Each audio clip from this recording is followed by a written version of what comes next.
En toen, na een dag of 5, werden we opgetrommeld allemaal en werden we overgebracht in een tram die daar langs liep, langs de Weteringshans. En gebracht naar het, voor zover ik weet, naar het Muiderpoortstation. En daar met nog vele anderen, tot mijn verbazing, in een trein gezet die naar Westerbork ging.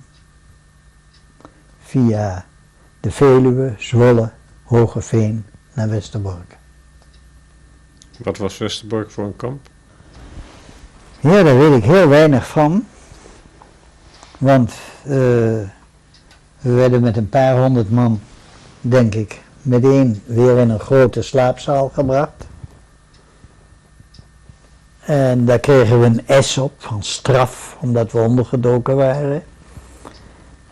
En een dag later werden we op transport gesteld naar Auschwitz. In de trein? In de trein.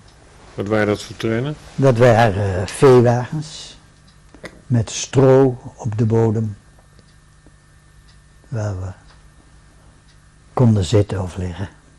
Hoeveel mensen zaten in zo'n wagon?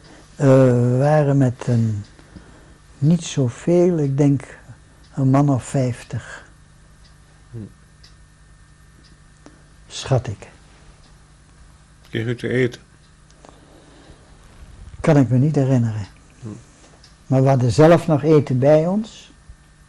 Want van een vriend die in Westerbork zat, die gaf ons een pakket boterhammen mee en zo.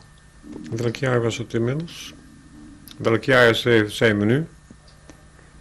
1996. Nee, toen. Toen 1944. 44. 17 mei 1944. Ja, ja.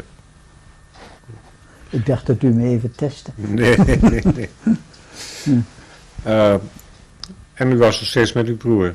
Ja, met ons beiden. Ja. Wat gebeurt er onderweg? Niets.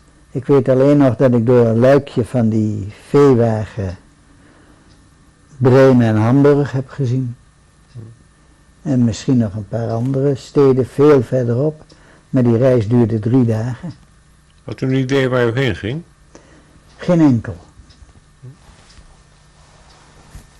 Kwam u 's avonds aan of 's morgens? We kwamen 's avonds in het donker aan op het stationnetje in Auschwitz. En toen? Op een, geloof ik, heel apart perron. Nou, daar werden we de wagons uitgeschreeuwd en werden we achter elkaar opgesteld. En dan was het rechts of links. Nou heb ik wel, geloof ik, ik heb niet zoveel erover gelezen. Maar wat ik gelezen heb, zeiden ze altijd dat je naar rechts moet en dan was het goed. Terwijl het in mijn geheugen zit dat naar rechts alle ouderen en vrouwen en kinderen gingen. En naar links mannen die nog konden werken, maar dat wist ik toen nog niet. Maar zo zit het in mijn geheugen dat we naar links gingen. Dat hangt er vanaf van welk kant je kijkt. Ja, dat is natuurlijk, dat zal het zijn. Ja. Het verschil in denken. En toen kwamen we in het... Maar u bent dus in ieder geval links Ja. uitgestapt. Ja, ook uitgestapt uit de wagon. Op een perron. Gebeurde daar wat anders nog op dat perron? Nee, niet dat ik in mijn geheugen heb. Ik weet dat er veel gehuild en geschreeuwd werd. Wat zag u daar, behalve het perron?